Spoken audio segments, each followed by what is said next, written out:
અમદાવાદ બીઆરટીએસમાં મહાનગરપાલિકાની સ્થાયી સમિતિના ચેરમેનની તપાસ. અંધજન મંડળથી નહેરુનગર સુધીના રૂટમાં સ્થાયી સમિતિના ચેરમેનનું રિયાલિટી ચેક.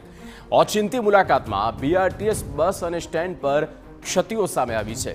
અનેક બસમાં એસી કામ ન કરતું હોવાનું પણ સામે આવ્યું તેવું દેવાંગ દાણીએ કહ્યું. બસમાં ડિસ્પ્લે બંધ હોવાનું પણ સ્થાયી સમિતિના ચેરમેને નોંધ લીધી. હીટ એક્શન પ્લાન અમલમાં હોવા છતાં પાણીના જગ બસ સ્ટેન્ડ પર નહોતા તે પણ સામે આવ્યું છે. અને પરિણામે ગરમીની અંદર નગરજનોને કોઈ પણ જાતની તકલીફ ન પડે. તદુપરાંત ત્યાં આગળ આપણે વાત કરી કે અમારા વીએમડી લગાયેલા હતા. બીઆરટીએસ કેટલા સમયના અંતરે આવશે એ ડિસ્પ્લે પણ બંધ જોવા મળ્યા હતા.